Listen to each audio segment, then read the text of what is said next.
ಮುಂಗಾರು ಮಳೆ ವಾಡಿಕೆಗಿಂತ ಮೊದಲೇ ಅಬ್ಬರಿಸ್ತಾ ಇದೆ. ರಾಜ್ಯದ ಕರಾವಳಿ ಹಾಗೂ ಮಲೆನಾಡು ಭಾಗದಲ್ಲಿ ಸಾಲು ಸಾಲು ಅವಾಂತರಗಳನ್ನು ಸೃಷ್ಟಿಸ್ತಾ ಇದೆ. ಇನ್ನು ಬೆಳಗಾವಿಯಲ್ಲಿ ಮನೆಯ ಗೋಡೆ ಕುಸಿದು ಮಗು ಮೃತಪಟ್ಟಿದೆ. ಇತ್ತ ಚಿಕ್ಕಮಗಳೂರಿನಲ್ಲಿ ಮನೆ ಮೇಲೆ ಮರ ಬಿದ್ದು ಮಹಿಳೆ ಬಹಳ ಗಂಭೀರವಾಗಿ ಗಾಯಗೊಂಡಿದ್ದಾರೆ.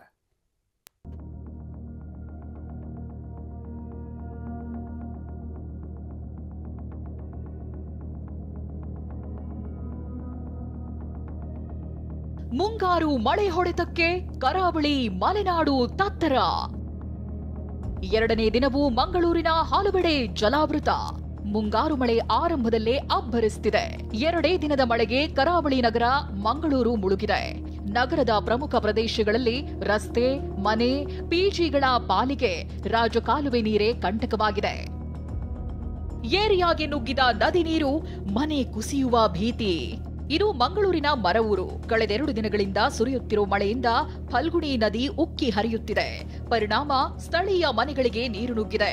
ಮನೆಗಳ ಅಂಗಳದಲ್ಲಿ ಸುಮಾರು 2 ಅಡಿಗಳಷ್ಟು ನೀರು ನಿಂತಿತ್ತು. ಮನೆಯೊಳಗಿದ್ದವರಿಗೆ ಮಳೆರಾಯ ಅಕ್ಷರಶಃ ದಿಗ್ಬಂಧನ ವಿಧಿಸಿದ್ದ. ಪ್ರಮುಖವಾಗಿ ಮಂಗಳೂರು ನಗರ ಭಾಗದಲ್ಲಿ ಇದೇ ರೀತಿಯಾಗಿ ಹಲವು ಸಮಸ್ಯೆ ಸೃಷ್ಟಿಯಾಗಿರೋದು. ಒಂದು ರಾಜ್ಯ ಕಾಲುವೆಗಳು ಸರಿಯಾಗಿ ಇಲ್ಲದೆ ಇರತಕ್ಕಂಥ, ಇನ್ನೊಂದು ಚರಂಡಿ ವ್ಯವಸ್ಥೆ ಸರಿಯಾಗಿ ಇಲ್ಲದೆ ಇರೋ ಕಾರಣಕ್ಕಾಗಿ ಮಳೆ ನೀರು ಹರಿದು ಹೋಗೋದಕ್ಕೆ ಸಾಧ್ಯ ಆಗ್ತಿಲ್ಲ. ಸೊ ಆ ಹಿನ್ನೆಲೆಯಲ್ಲಿ ಆ ಮಳೆ ನೀರು ಎಲ್ಲವೂ ಕೂಡ ಜನವಸತಿ ಪ್ರದೇಶಕ್ಕೆ ನುಗ್ತಾ ಇದೆ. ಸೊ ಇದರಿಂದಾಗಿ ಸಾಕಷ್ಟು ಜನರಿಗೆ ಸಮಸ್ಯೆ ಆಗಿದೆ. ಇನ್ನು ಈ ನೀಲಿ ಬಣ್ಣದ ಮನೆಯನ್ನೊಮ್ಮೆ ನೋಡಿ. ಇದು ಮರವೂರಿನ ಮಳೆ ಅವಾಂತರದ ದೃಶ್ಯ. ಇಲ್ಲಿನ ಸರ್ಫರಾಜ್ ಎಂಬುವರ ಮನೆ ಮಳೆ ನೀರು ನಿಂತ ಪರಿಣಾಮ ಒಂದು ಕಡೆಗೆ ವಾಲಿ ನಿಂತಿದೆ. ಅಡಿಪಾಯ ಸಡಿಲಗೊಂಡಿದ್ರಿಂದ ಮನೆ ಕುಸಿಯುವ ಭೀತಿ ಎದುರಾಗಿದೆ. ಮಂಗಳೂರಿನಲ್ಲಿ ಸುರಿದಂತ ರಣಭೀಕರ ಮಳೆಗೆ ಸಾಕಷ್ಟು ಅವಾಂತರಗಳು ಸೃಷ್ಟಿಯಾಗಿದೆ. ಮಂಗಳೂರು ನಗರ ಹೊರವಲಯದ ಮರವೂರು ಬಳಿ ಸಾಕಷ್ಟು ಮನೆಗಳಿಗೆ ನೆರೆ ನೀರು ನುಗ್ಗಿದೆ. ನಾನೀಗ ಅದೇ ಪ್ರದೇಶದಲ್ಲಿದೆ. ನೀವು ಗಮನಿಸಬಹುದು ದೃಶ್ಯದಲ್ಲಿ ಇಲ್ಲೊಂದು ಮನೆ ಸಂಪೂರ್ಣವಾಗಿ ನೆರೆ ನೀರಿನಿಂದ ಆವೃತ ಆಗಿರುವಂಥದ್ದು ಮತ್ತು ಆ ಮನೆಯ ಸುತ್ತಲೂ ನೀರು ನಿಂತಿರೋದ್ರಿಂದಾಗಿ ಆ ಮನೆ ಕುಸಿದು ಬೀಳುವ ಆತಂಕದಲ್ಲಿದೆ. ಅದರ ಹಿಂಭಾಗ ಅಂದರೆ ಒಂದು ಭಾಗದ ಪಾರ್ಶ್ವ ಏನಿದೆ ಅದು ಸಂಪೂರ್ಣವಾಗಿ ನೆಲದಲ್ಲಿ ಹುದುಗಿ ಹೋಗಿರುವಂಥದ್ದು. ಸೊ ಇನ್ನೇನು ಕುಸಿದು ಬೀಳುವಂತ ಸಾಧ್ಯತೆ ಕೂಡ ಇದೆ. ಉಕ್ಕಿ ಹರಿದ ರಾಜಕಾಲುವೆ, ಮನೆ, ಪಿಜಿಗಳು ಜಲಾವೃತ. ಈ ದೃಶ್ಯವನ್ನೊಮ್ಮೆ ನೋಡಿ. ಇದು ಮಂಗಳೂರಿನ ಭಗವತಿ ನಗರದ ದುರಂತ ಕತೆ. ಮಳೆ ಹೆಚ್ಚಾಗ್ತಿದ್ದಂತೆ ಪಕ್ಕದಲ್ಲೇ ಹರಿಯುವ ರಾಜಕಾಲುವೆ ಉಕ್ಕಿ ಹರಿದಿದೆ. ಮನೆಗಳಿಗೆ ನೀರು ನುಗ್ಗಿದ್ರಿಂದ ವಸ್ತುಗಳೆಲ್ಲ ನೀರು ಪಾಲಾಗಿದೆ. ಈ ಮಳೆಗಾಲದಲ್ಲಿ ಇದೇ ಮನೆ ನೀರು ಒಳಗೆ ಬರ್ತಾ ಉಂಟು ಸರ್.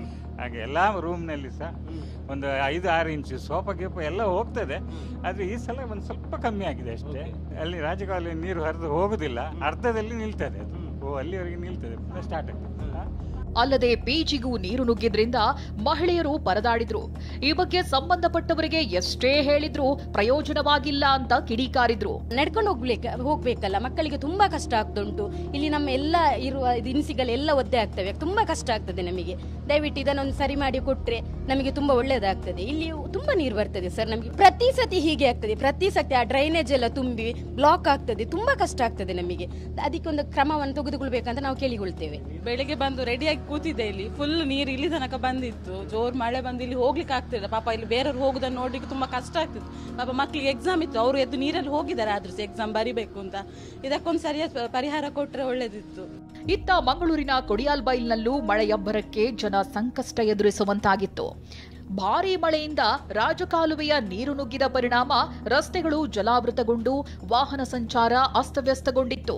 ನಾನೀಗ ಮಂಗಳೂರು ನಗರದ ಕೊಡಿಯಾಲ್ಬೈಲ್ನ ಭಗವತಿ ನಗರದಲ್ಲಿದ್ದೇನೆ. ಗಮನಿಸಬಹುದು ಈ ಭಾಗದಲ್ಲಿ ಇಲ್ಲಿ ರಸ್ತೆ ಪೂರ್ತಿ ನೆರೆ ನೀರು ಆವರಿಸಿರುವಂತದ್ದು. ಅಂದ್ರೆ ಪ್ರಮುಖವಾಗಿ ಇಲ್ಲೇ ಪಕ್ಕದಲ್ಲಿ ರಾಜಕಾಲುವೆ ಹರಿದು ಹೋಗುತ್ತೆ. ಆ ರಾಜಕಾಲುವೆಯಲ್ಲಿ ನೀರು ಹರಿದು ಹೋಗೋದಕ್ಕೆ ಸಾಧ್ಯ ಆಗದೆ ಇಲ್ಲಿ ರಸ್ತೆ ಮೂಲಕ ನೀರು ಹರಿದು ಹೋಗ್ತಿರುವಂತದ್ದು. ಪರಿಣಾಮವಾಗಿ ಈ ಭಾಗದಲ್ಲಿ ಸಾಕಷ್ಟು ಮನೆಗಳಿದೆ. ಸಾಕಷ್ಟು ಮನೆಗಳಿಗೆ ನೆರೆ ನೀರು ನುಗ್ಗಿರುವಂತದ್ದು. ಪ್ರತಿ ಮಳೆಗಾಲದ ಸಂದರ್ಭದಲ್ಲೂ ಕೂಡ ಈ ಭಾಗದ ಜನ ಇದೇ ಸಮಸ್ಯೆಯನ್ನು ಅನುಭವಿಸುತ್ತಿದ್ದಾರೆ. ಬೆಳಗಾವಿಯಲ್ಲಿ ಮನೆ ಗೋಡೆ ಕುಸಿದು ಮಗು ಸಾವು.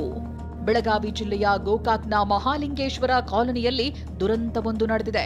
ರಾತ್ರಿ ತನ್ನ ಸಹೋದರಿ ಜೊತೆ ಕೋಣೆಯಲ್ಲಿ ಮಲಗಿದ್ದ 3 ವರ್ಷದ ಮಗು ಬೆಳಗಾಗುವಷ್ಟರಲ್ಲಿ ಮೃತಪಟ್ಟಿದೆ. ಮನೆಗೋಡೆ ಕುಸಿದ ಪರಿಣಾಮ ಕೀರ್ತಿಲಾ ಎಂಬ ಮಗು ಕೊನೆಯುಸಿರೆಳೆದಿದ್ದು ಪೋಷಕರ ಆಕ್ರಂದನ ಮುಗಿಲು ಮುಟ್ಟಿದೆ.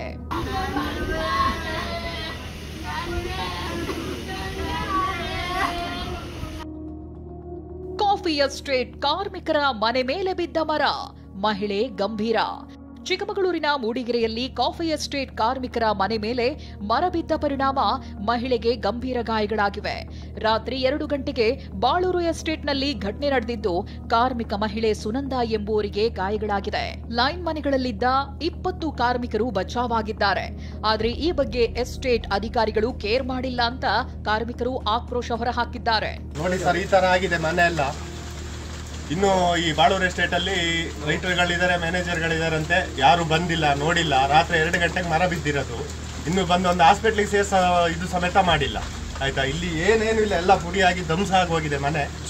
ನೋಡಿ, ಇದು ಈ ಕಡೆ ರೂಮು, ಇದು ಈ ತರ ಆಗಿದೆ. ಇಲ್ಲಿ ಇದ್ದಿಟ್ಟಿರೋದು ಇದೆಲ್ಲ, ಇಲ್ಲಿ ನೋಡಿ ಇದೆಲ್ಲ ಪೂರ ಪುಡಿ ಪುಡಿಯಾಗಿ ಎಲ್ಲ ಇದಾಗೋಗಿದೆ. ಕೇಳಿದ್ರೆ ಒಂಥರ ಉಡಾಪೆ ಮಾತು ಮಾತಾಡ್ತಾರೆ. ಸಾಲು ಸಾಲು ಅವಾಂತರಗಳೊಂದಿಗೆ ಮಳೆಗಾಲ ಆರಂಭವಾಗಿದೆ. ಕರಾವಳಿ, ಮಲೆನಾಡು ಭಾಗದಲ್ಲಿ ವ್ಯಾಪಕ ಹಾನಿಯಾಗಿದೆ. ಜನಜೀವನವಂತೂ ಸಂಪೂರ್ಣವಾಗಿ ಅಸ್ತವ್ಯಸ್ತಗೊಂಡಿದೆ. ಇನ್ನು 5 ದಿನಗಳ ಕಾಲ ಮಳೆಯಾಗುತ್ತೆ ಅಂತ ಹವಾಮಾನ ಇಲಾಖೆ ಎಚ್ಚರಿಕೆ ನೀಡಿದೆ. ಕರಾವಳಿ ಹಾಗೂ ಮಲೆನಾಡು ಭಾಗದಲ್ಲಿ ಅತಿ ಹೆಚ್ಚು ಮಳೆಯಾಗುತ್ತೆ ಎನ್ನಲಾಗಿದ್ದು, ಚಿಕ್ಕಮಗಳೂರಿನಲ್ಲಿ 2 ದಿನ ರೆಡ್ ಅಲರ್ಟ್ ಘೋಷಣೆ ಮಾಡಲಾಗಿದೆ. Bureau report, TV9. ಇನ್ನು ಮಳೆಯ ನಡುವೆಯೂ ದಕ್ಷಿಣ ಕನ್ನಡದಲ್ಲಿ ಪ್ರವಾಸಿಗರ ಹುಚ್ಚಾಟ ಕಂಡುಬಂತು. ನೀರಿನಲ್ಲಿ ಕೊಚ್ಕೊಂಡು ಹೋಗ್ತಾ ಇದ್ರು ಅಂತ 5 ರಕ್ಷಣೆ ಮಾಡಲಾಗಿದೆ. ಮೂಡುಬಿದಿರೆಯ ಪುತ್ತಿಗೆ ಯರುಗುಂಡಿ ಫಾಲ್ಸ್ ಬಳಿ ಈ ಘಟನೆ ನಡೀತು. ಒಂದ್ ಕಡೆ ಫಾಲ್ಸ್ ಧುಮ್ಮಿಕ್ಕಿ ಹರಿತಾ ಇದೆ. ಆ ಫಾಲ್ಸ್ ಬಳಿ ಪ್ರವಾಸಿಗರು ಹುಚ್ಚಾಟ ಆಡ್ತಾ ಇದ್ರು. ಜಲಪಾತದ ಮೇಲ್ಭಾಗದಲ್ಲಿ ಪ್ರವಾಸಿಗರು ಹುಚ್ಚು ಸಾಹಸ ಮಾಡ್ತಾ ಇದ್ರು. ಏಕಾಏಕಿ ನೀರು ನುಗ್ಗಿ ಬಂತು, ಕಲ್ಬಂಡೆಗಳಲ್ಲಿ ಸಿಕ್ಕಾಕೊಂಡ್ಬಿಟ್ರು. ಕೊನೆಗೆ ಹಗ್ಗ ಕಟ್ಟಿ ಅಥವಾ ಹಗ್ಗ ಹಾಕಿ ಪ್ರವಾಸಿಗರನ್ನ ಸ್ಥಳೀಯರೇ ರಕ್ಷಣೆ ಮಾಡ್ತಾರೆ.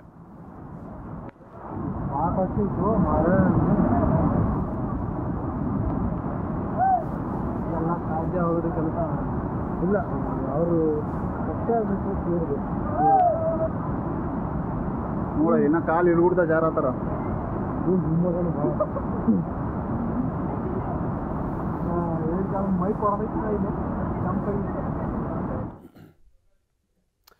ಇನ್ನು ಧೋ ಅಂತ ಸುರಿತಾ ಇರುವ ಮುಂಗಾರು ಮಳೆ ಹಾಸನದ ಮಲೆನಾಡು ಭಾಗ ಹಾಗೆ ಮಂಗಳೂರಿನ ಭಾಗದಲ್ಲಿ ದೊಡ್ಡ ಅನಾಹುತಗಳನ್ನೇ ಸೃಷ್ಟಿಸ್ತಾ ಇದೆ.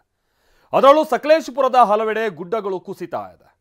ಶಿರಾಡಿ ಘಾಟ್ ರಸ್ತೆಯಲ್ಲೇ ಮಣ್ಣು ಕುಸಿತಾ ಇದ್ದು, ಜೀವ ಭಯದಲ್ಲೇ ಸವಾರರು ಸಂಚಾರ ಮಾಡ್ತಾ ಇದ್ದಾರೆ.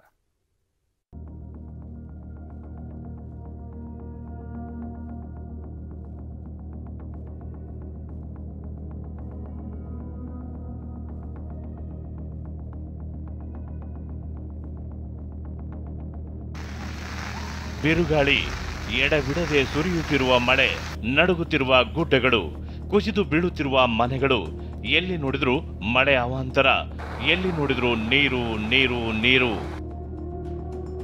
ಬೇಲೂರು ಸಕಲೇಶಪುರ ಹೆದ್ದಾರಿಯಲ್ಲಿ ಭೂಕುಸಿತ. ಮಲೆನಾಡು ಭಾಗದಲ್ಲಿ ರಚ್ಚೆ ಹಿಡಿದಿರುವ ಮುಂಗಾರು ಮಳೆ ಸಾಲು ಸಾಲು ಅವಾಂತರಗಳನ್ನ ತಂದೊಡ್ಡಿದೆ. ಹಾಸನದಲ್ಲಿ ಬಿಟ್ಟು ಬಿಡದೆ ಸುರಿಯುತ್ತಿರುವ ಮಳೆಗೆ ಗುಡ್ಡಗಳು ಕುಸಿಯಲಾರಂಭಿಸಿವೆ. ಸಕಲೇಶಪುರ ಪಟ್ಟಣದ ಅರೇಹಳ್ಳಿ ಗ್ಯಾಸ್ ಗೋಡನ್ ಬಳಿ ರಾಜ್ಯ ಹೆದ್ದಾರಿಯಲ್ಲಿ ಭೂಕುಸಿತವಾಗ್ತಿದೆ. ಮಣ್ಣಿನ ಜೊತೆ ಗಿಡ ಮರಗಳು ರಸ್ತೆಗೆ ಬೀಳ್ತಿದ್ದು, ಸವಾರರು ಜೀವ ಭಯದಲ್ಲೇ ಓಡಾಡ್ತಿದ್ದಾರೆ. ನಾವೀಗ ಸಕಲೇಶಪುರ ಪಟ್ಟಣದಿಂದ ಅರೇಹಳ್ಳಿ ಬೇಲೂರಿಗೆ ತೆರಳತಕ್ಕಂಥ ರಾಜ್ಯ ಹೆದ್ದಾರಿಯ ಸಮೀಪ ಇದ್ದೇವೆ. ಮಣ್ಣು ಕುಸಿದು ಕೆಳಗಡೆ ಬರ್ತಾ ಇದೆ. ದೊಡ್ಡ ಪ್ರಮಾಣದಲ್ಲಿ ಮಣ್ಣು ಈಗಾಗಲೇ ಕೆಳಗಡೆ ಬಂದು ರಸ್ತೆ ಕೂಡ ಬರ್ತಾ ಇದೆ. ಮನೆಗಳ ಸಮೇತ ಗುಡ್ಡಗಳೇ ಕುಸಿಯುವ ಆತಂಕ. ಸಕಲೇಶಪುರ ಪಟ್ಟಣದ ಕುಶಾಲನಗರ ಬಡಾವಣೆಯಲ್ಲೂ ಗುಡ್ಡ ಕುಸಿಯುತ್ತಿದೆ. ಇಲಾಲ್ ಮಸೀದಿ ರಸ್ತೆಯಲ್ಲಿ ಮೇಲ್ಭಾಗದ ಮನೆಗಳ ಸಮೇತ ಇಡೀ ಗುಡ್ಡ ಕುಸಿದು ಕೆಳಭಾಗದ ಮನೆಗಳ ಮೇಲೆ ಬೀಳುವ ಆತಂಕ ಎದುರಾಗಿದೆ. ನಾವೀಗ ಸಕಲೇಶಪುರ ಪಟ್ಟಣದ ಕುಶಾಲನಗರ ಬಡಾವಣೆಯ ಹಿಲಾಲ್ ಮಸ್ಜಿದ್ ರಸ್ತೆಯ ಪ್ರದೇಶದಲ್ಲಿದ್ದೇವೆ. ನಾವು ನೋಡ್ತಾ ಇದ್ದೀವಿ, ನಿನ್ನೆ ಸಂಜೆ ಆಗಿರ್ತಕ್ಕಂಥ ಘಟನೆ ಇದು. ಯಾವ ಕ್ಷಣದಲ್ಲೂ ಕೂಡ ಮೇಲಿನ ಮನೆ ಕೆಳಗಡೆ ಜಾರಿ ಬರ್ಬೋದಾಗಿರ್ತಕ್ಕಂಥ ಒಂದು ಅತ್ಯಂತ ಅಪಾಯಕರ ಸ್ಥಿತಿಯಲ್ಲಿದೆ. ಅರೇಹಳ್ಳಿ ರಸ್ತೆಯಲ್ಲಿ ರಾತ್ರಿ ಸುರಿದ ಮಳೆ ಬಡವರ ನೆಮ್ಮದಿ ಕಸಿದಿದೆ.